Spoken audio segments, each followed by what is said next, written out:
Always welcome साथियों। Digital class हमेशा आपके साथ इंजीनियर हो। अपनी रेफ्रिजरेशन एंड एयर कंडीशनिंग की सीरीज चल रही है। जो भी कंटेंट अब तक आपने पढ़ा है और आगे इस वीडियो में पढ़ने वाले हैं, सारे नोट्स आपको पीडीएफ फॉर्मेट में अवेलेबल हैं। जिस तरह से जनरल नॉलेज, मैकेनिकल इंजीनियरिंग की और सीरीज कंप्लीट अवेलेबल हैं। इन नोट्सों का इस्तेमाल आप GATE, BTech, AMI, state, RRB, SSC, JE, AE के एग्जामिनेशन के लिए कर सकते हैं। इस सीरीज के बाद internal combustion engine series start होने वाली है। वो सीरीज जाएँ आप प्लेलिस्ट में देखें चैनल पर जाकर, ये भी आपको कंप्लीट मिलेगी। इससे पिछली वीडियो में साथियों हमने स्टार्ट किया था डिजायरेबल प्रॉपर्टीज ऑफ रेफ्रिजरेंट्स। रेफ्रिजरेंटों की, शीतलकों की क्या मुख्य आवश्यक गुण होते हैं या प्रॉपर्टी होती हैं उनमें, यह सब हमने जान लिया था। अब जानते हैं साथियों स्पेसिफिक वॉल्यूम कैसा होना चाहिए किसी रेफ्रिजरेंट का। स्पेसिफिक वॉल्यूम होता है साथियों जिसे आप न्यू से प्रदर्शित करते हैं। न्यू या स्मॉल वी से आप किसी प्रकार इसे प्रदर्शित कर सकते हैं, किसी सिंबल से लेकर चल सकते हैं। ये कम होना चाहिए, क्योंकि ये अधिक होगा साथियों तो इससे क्या होता है, नॉर्मल जो अपना कंप्रेसर है उसकी साइज बढ़ जाती है। साइज बढ़ती है तो फ्रिक्शन बढ़ जाता है चारों तरफ। फ्रिक्शन बढ़ेगा तो आपके लॉसेज बढ़ जाएंगे। तो यहाँ पर साथियों इसकी बजाय फिर सेंट्रीफ्यूगल कंप्रेसर इस्तेमाल किया जाता है। स्पेसिफिक वॉल्यूम न्यू, ये किसका अधिक होता है, R11 एंड R113 का स्पेसिफिक वॉल्यूम अधिक होता है, तो इसके लिए सेंट्रीफ्यूगल कंप्रेसर इस्तेमाल किया जाता है। अब आते हैं विद्वानों कंप्रेसर डिस्चार्ज टेम्परेचर की तरफ। जैसा हमने देखा था इवेपोरेटर से कंप्रेसर में आता है, जो अपना रेफ्रिजरेंट होता है, उसके बाद इसको वर्क इनपुट दिया जाता है, फिर हाई प्रेशर कर कर निकाल दिया जाता है। इसका टेम्परेचर कितना होना चाहिए, तो कंप्रेसर डिस्चार्ज टेम्परेचर है वो बहुत ज़्यादा नहीं होना चाहिए।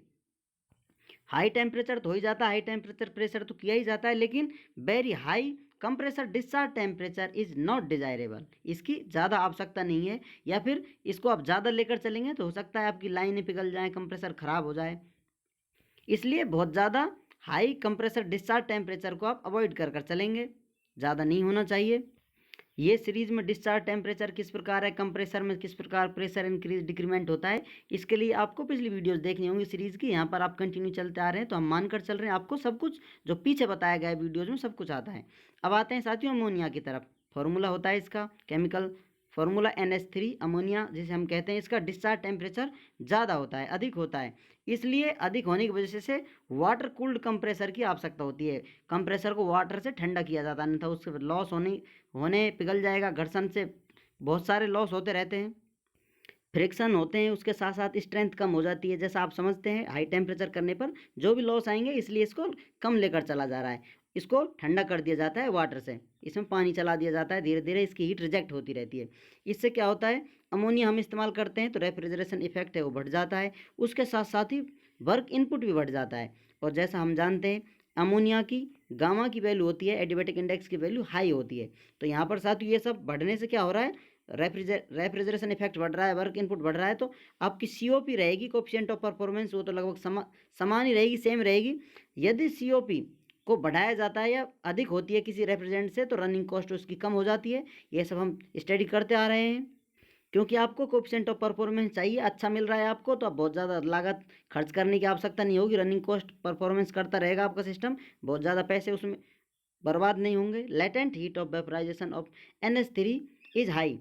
लेटेंट हीट होती है वेपराइजेशन की अमोनिया की, वो ज़्यादा होती है। जैसा आपको बताया था साथियों, डूम होता है, यहाँ लिक्विड स्टेट होती है, इसके बाद लिक्विड वेपर होती है, उसके बाद यहाँ पर वेपर बन जाता है। तो ये लेंथ होती है, हाई टेम्परेचर करते जाते हैं तो कम होती जाती है, आप नीचे रहेंगे तो ये अधिक होती है। यहाँ पर लेटेंट हीट प्लस क्या होती है, सेंसिबल हीट एब्जॉर्ब की जाती है। तो यहाँ पर लेटेंट हीट ऑफ वेपराइजेशन को क्या होती है, अमोनिया की अधिक होती है, इसलिए रेफ्रिजरेशन इफेक्ट अच्छे से हमें दे पाता है। लेकिन ये टॉक्सिक होता है, ये केमिकल प्रॉपर्टी में हम जानेंगे इसके बारे में।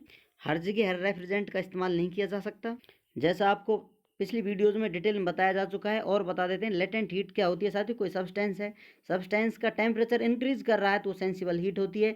यदि टेम्परेचर इंक्रीज ना करते हुए यदि उसका फेज चेंज हो रहा है, लेटेंट हीट होती है जब वो हीट एब्जॉर्ब करता है, उसे लेटेंट हीट कहते हैं। तो वो होती है लेटेंट हीट, फेज चेंज हो जाता है उसका। जैसा कि आपको माइनस कुछ 5 डिग्री पर कहीं आपको आइस मिली हुई है, उसका टेम्परेचर बहुत ज़्यादा है, पानी है, H2 है, वाटर बर्फ बन जाता है साथियों, आइस बन जाता है 0 डिग्री टेम्परेचर पर ही। लेकिन क्या होगा, इसका टेम्परेचर आप इंक्रीज करेंगे तो धीरे धीरे कम होता जाएगा, 0 पर आ जाएगा आपको। 0 डिग्री पर यहाँ पर आइस मिलेगी, फिर फेज चेंज होगा 0 डिग्री पर ही आपको वाटर मिल जाएगा। तो यहाँ पर अब तक आप जो हीट दे रहे थे वो सेंसिबल हीट थी, यहाँ पर लेटेंट हीट है, फिर से सेंसिबल हीट, इसका टेम्परेचर राइज करने लग जाएगा। इस प्रकार से हीट चलती रहती है।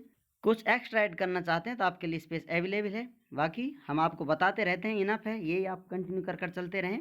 अब आते हैं नेक्स्ट, अगली वीडियो में हम जानेंगे केमिकल प्रॉपर्टीज़ के बारे में। उम्मीद करते हैं साथियों वीडियो में दी गई जानकारी आपको अच्छे से समझ में आई होगी।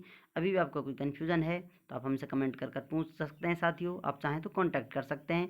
सीरीज़ आप एंजॉय कर रहे होंगे, अपने विचार, अपने जो भी सुझाव हैं हमारे साथ साझा कर सकते हैं।